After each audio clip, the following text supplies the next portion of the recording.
So you both grew up in New York City, right? Mm-hmm. I guess, what was that like at your age? And how's it changed over time? So we grew up in Greenwich Village. Our parents bought the house for $65,000, right, in 1960. 1960. And the Greenwich Village was not a rich, fancy neighborhood, and now it's just, like, nobody can afford to live there who's a normal person, as far as I can tell. So It was very. it just completely changed, right? Isn't that right? Yeah, it was a totally different world. Yeah. In the I'm 10 years older than my sister, but in the 1960s it was a totally different world, and kids walked home from school by themselves when they were small, and there were a lot of artists, and it was you didn't have to have a ton of money, and it was a much more open, I think, freer environment. And Certainly for us. Certainly for us it was. Yeah. Yeah. And my mother told me how to get to school. It was like, take this bus and then take that bus. This was a school before, so when I was 10, I just got on the bus and went to, Yeah. So it was like that. And it was more dangerous in terms of the crime rates, but people were more relaxed about it, I think. Yeah, I remember when JFK was killed, I was in elementary school, and they just opened the school up and sent us, there was an announcement that he'd been shot, and then another announcement that he was dead, and they just released everybody. At least I remember just walking home, everybody was sobbing, even though, of course, I didn't really know who Kennedy was very clearly. I was very small. So you just walked home by yourself? yourself? I just walked home by myself crying. I remember that very clearly. And I also remember when he was elected. Actually, I don't remember anything in between, but I remember getting to stay up late when he was elected. That was exciting. I woke up. I was in England when Obama was elected, and I woke up Anya at 8 in the morning. Or something here. It was 3 in the morning in England, so that she could see that. Because I said, you're going to want to remember this when you're old. So I dragged her out of bed to watch it on TV. That was 2008. Yeah, so she was my daughter. She was 7. So I hauled her out of bed for that. Yeah. It's not quite the same as being there, but. Yeah. Do you have any regrets, or would you? In life, or in life, yeah. What would you say is your biggest regret? What do you mean? Like marrying my husband was the biggest mistake I ever made, or no? What sort of regrets? Anything that you, I guess. I mean, it's up to you what you would like to mention, but what would you say is your biggest regret? My biggest regret. That's such a hard question because there's so many things. So I think I'll just pick something. Okay. But it's not. I think one regret I have is that I gave up too much when I had kids. So I didn't keep active enough in my own life because I was having so much fun having little kids. But then when you're older, it's really hard to get back. As a musician, it's very hard to get back to what you could have done. So if you struggle through those early years with 3 kids it's very tempting to not do that if you can, to just say, I'm not going to try to keep playing. So I think it's hard to say it's a regret because at the time it was really fun to not do that, but hi. But I think that's a pretty big regret I have. Mm-hmm. I'm sure I have lots of other ones. So, but that's one. I'm not going to name anything specific for the camera, but I regret all the things that I didn't do, and really not too much that I did do. Yeah, I mean that's basically. So I mean, all the things that I could have done, I had the opportunity, or I just should have taken more risks, and I didn't, or gone off and whatever it was, explored the Himalayas, explored Europe when I had an opportunity. I didn't do it. Whatever the opportunity was, I advise all you young people to just go ahead and seize the opportunity and don't calculate too much. So I guess I regret the many things that I didn't do, but I won't go into any more details about that. If you could tell yourself something at like 20 or 30, what would it be? Yeah, take risks, go and explore. I think for me also, get to know more people. Like I think I was a little insular when I was, maybe not when I was 20, but when I was in high school, certainly. I don't think I got to know enough people. I kind of had I got a little bit narrow. So yeah, be open-minded and be more open-minded and try to. I mean, I waited. It took me maybe 30 years to undo all the damage my mother did. So I advise you, whatever damage your parents are doing to you right now, to try to. I'm not saying they're doing any damage, but all parents do damage. Try to evaluate things on your own terms. You know, I've also, as a high school teacher, I see kids just adopt their parents' politics, adapt their parents' way of doing things blindly without thinking for themselves at all. And in high school, everybody's old enough to think for themselves, make their own decisions. So I'm not saying you have to ditch other people's views, but you should try to evaluate the kind of ethics, and not just ethics, but politics, everything that you're growing up with, and reach your own decisions, not just blindly follow whatever you're told. That would be my suggestion. Yeah. It took me a long time to realize that a lot of this stuff was garbage. For me, I think what I tell myself is I spent so long sort of not feeling like I was in charge of my own life. I mean, I still feel like that to some extent.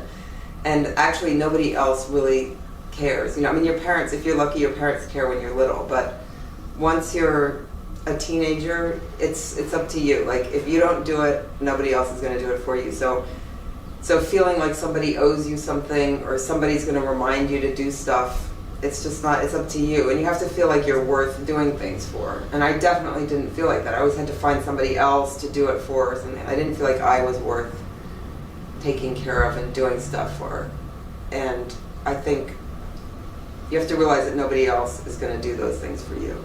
I guess that would be what I would tell my younger self. I'm not saying I'm telling you that, but if I was going to tell I'd say, you know, it's up to you. There's nobody else is going to make it happen. So I think. What's one thing in your life that makes you very happy? Having my sister, she moved close by, so that's nice. Well, that's amazing, really. Yeah, so that nice. makes me. She just moved here from England in September. I moved back. It's nice. It's nice. It's nice to have her back after 1,000,000 years. Yeah, I can't believe it's very. I also I'm surprised by how nice that is, because sometimes we quarrel and stuff. Yeah, we've quarreled, particularly my parents were older and we disagreed about things. It's nice to just be casual, like to be able to drop in for an hour. That is a really nice thing. That's something I would advise all young people to find relationships where you can be casual and drop in on people and just not have things too scheduled and the world right now is so controlled. Well, at the end, everybody has to make appointments about everything. Like what you're doing here is great because you didn't plan. Like I'm gonna interview this person at this hour. It's just like walk along and find somebody to chat to, and I think that's great. So, but something that makes me happy, being outside. Nature. Oh yeah, nature. Yeah. Definitely. Nature, totally wonderful. So here in New York, like there's not that much nature, but if you can just anywhere, there's just a little crack and a blade of grass coming up. So that's why I have all the flower pots out there, because we had a big garden in England. And now I'm like, well, I have like one pot of pansies, but it's better than nothing. Why did you move back, or why did you choose to stay in New York?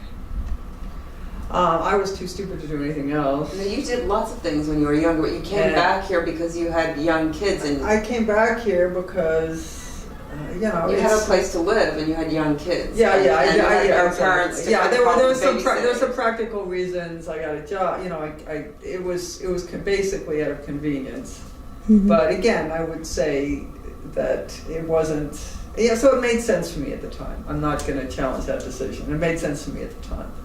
But I've been here most of my life. I've been away for school. I've been here and there for this amount of time, that amount of time. But I didn't really move back here. I've been here most of my life.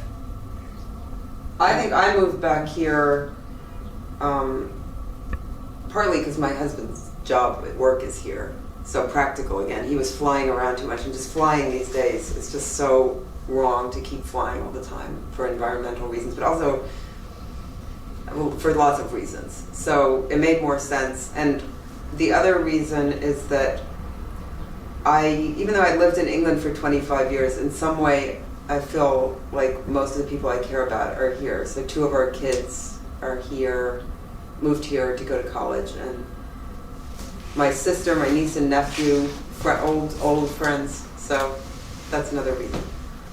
Mm-hmm. I have a couple questions, but I'll start with how do you like balance work, or how did you balance work and your interests or your family? Do you feel like you have balance in your life? Well, I retired after COVID because I was a high school teacher for 30 years. I was an art teacher, and well, you got to the age where you could retire, and then it didn't seem worth I going could. back. Well, the administration was. It was very difficult to be a part of that. I'd been away. I was teaching online for a year, and I didn't want to go back to dealing with administration. And for all you high school kids who are on phones all the time who are seeing this, it's extremely annoying if you're trying to teach a class and all they're thinking about is their next social media posting. So that was another reason I didn't go back. If it hadn't been for COVID, I probably would have kept teaching for a few more years. How did I balance things? Not very well. I think it's a very good question. I think it's something that people need to think about carefully and find something that works for them. But my job was not, I did get off work at 3 o'clock every day, 3:30, so I did have time for my interests, and I have many interests. If you're a doctor, I think it's more difficult. You're on call, you're working all the time, and a couple doctors who retired and they don't have a clue what to do with themselves because they were so involved with their career. So I think if you have a super high-powered career, it's maybe the decision is made for you. I think I could have made better decisions, but I always, I did find some kind of balance. But anyway. My sister had 2 kids, so Yeah. and she was a single mother after the early time. So I think there really isn't a way to find a good balance. And the myth that there is a way is puts a lot of pressure on people. And people who think they've got it right also, they're struggling to keep thinking that because it's just really hard. You're always going to have compromises, don't you think? Yeah, I do. It's always a question of muddling along. You're not going to get it right. You muddle through and then things get better, something gets better, something gets worse. So I definitely didn't have a good balance because I pretty much didn't work when my kids were little, and then I worked a little bit but not enough after that. So I feel like I've lost a lot of my own work, and at the time it was fun. I really enjoyed doing lots of stuff with our kids, but now I'm feeling like I want more things in my life, and I don't really know how to get that back. My last child just left home about a year ago, so it's a sort of transition period. But I think I think it's really hard to get it right, and everybody has some regrets. I don't think anybody that I know feels like they got everything right, and that's just the human condition. I don't know. Mm-hmm. But for me personally, I should have worked a bit more all the way through, and that would have been better for me. So that's my... And now, do you feel like you've reached something different? I mean, you mentioned like retirement and like finding something to do at that time. How do you feel like the way that, how do you feel like balance has developed as your kids have gotten older and as... I'm in a real transition period because our kids just left home. I've moved to a new place. I also had a really bad injury, and I'm a violinist, so I've got all these weird things in my... So I feel, and also I think some of it is age related. Like I think women in their 50s, late 50s, I'm 57, do go through kind of a transition with menopause and also with the things that happen in your life at that age, like kids leaving. Often marriages break down around in your 40s and 50s. It's just sort of a cycle of life. So I think there's a lot of people who go through, I've just seen it in my friends, go through a transition. And I think you, when you retired, you felt like... Yeah, I'm not, it's... and your kid's also leaving. You've adjusted to that, but it's just... That, I had no problem with that. No, it's difficult. Finding balance is not easy. I'm in Massachusetts in the country for about 4 days a week, which I like, so I like being outside. I've been trying to do more painting. I've been trying to work on. I'm busy juggling things. I might try to find a part-time job next year. I'm looking at different things, but it's a juggling act, I would say, and I haven't found any resolution for it. But so, how do you lead a full life? Oh, that's a difficult question. You have to ask all the philosophers that question. I'm not the one to answer. You have things that keep you going, like exercising. Yeah, I find hobbies can be very, very satisfying if you can push them and if you're healthy and you can travel and you have hobbies that engage you, or if you have the best way I think to lead a full life is to have an overriding passion for something. I mean, I think that's if you have that level of involvement, I'm very, very envious of people who have total commitment to one passion. I think that's something that's absorbing. I'm not talking about making money as a banker. I'm talking about maybe my brother-in-law is on here as a cellist, this is his passion. I have people who are artists who paint all the time. It doesn't have to be in the arts, but if you have that level of passion, I think that's the best way to, and then of course everything else, having a social life, doing all these things. But I think having one overriding passion and repeating myself is the best way to have a happy life. So yeah, I don't really agree with that. So because I think that's a bit of a myth. I think a lot of people who are like that actually. I know people who are like that, who died in horrible circumstances, and yet I think they were quite happy because when they were, I think this is what was always the driving force behind their life, and it had nothing to do with money or success even. No, in the best cases. My feeling is that that's not. I think occasionally it can work, but that it's also a bit of a myth. It's got a romanticized side to it that is not so real. But it's not something that's going to happen to you. It's anyway. I think it is. See, I mean, because I live with one of these people, and so. Well, he seems very happy to me. Anyway, that's all I have to say about it. If you want to add anything. There he goes. There you go. Yeah, I think. What was your question? A full life? Yes. I think keeping your mind open and making connections with people, and having a community, and certainly having a passion or having things that really engage you, that get you into a state where you're not thinking about anything else, like playing an instrument is certainly something that does that. But there are lots of other things too. But I think if your passion is too overriding, it can lead to you turn it into an obsession, and you can shut down a lot of other sides of yourself. You can become incredibly narrow and blinkered. I don't agree with that, but that's fine.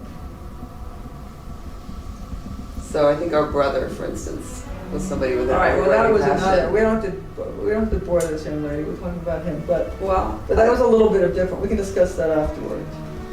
So he was a mathematician. So the people who do things like that are absorbing in that way, that need a huge amount of focus. Yeah, but there's plenty of other mathematicians who don't. Yeah. I'm not saying that all mathematicians. I'm have saying quite a balanced life. I mean, you can have a passion and still have you can still have a balanced life and have an absorbing passion. I'm not saying be absorbed with one thing to the exclusion of everything else, but just that's a way of centering your life, and then you have. Yeah, I think I agree with that. Okay, I just think that all if you have, no, I don't mean exclude everything. Because the problem else. is that it's a way of finding a passions- center. It's finding a center. finding a center through your passion, but becoming obsessive to the point where you sacrifice other things for it, I think can be anyway. So So I think for finding a fulfilling life, to have a passion, but then to also have balance, you have to have both. So, sorry if we're rambling or boring you, but Yeah, No, she you're can not. always delete. You can delete the whole thing, You can yeah. delete the whole thing. We won't be offended. How do you, I guess, like more towards your relationship as sisters, how has that changed over time? I mean, you're still in contact, and you mentioned how like nice it is to see her. I think sibling relationships change over the time, but they're the only relationship that you keep for your whole life without it really changing structurally. You know, so you might keep your relationship with your parents until they die, but everything, the balance of it changes so much.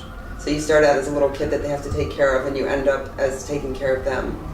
Whereas with siblings, she's my older sister, and I have certain kind of inbuilt feelings towards her that have never changed, and that I think they'll go till the day I die.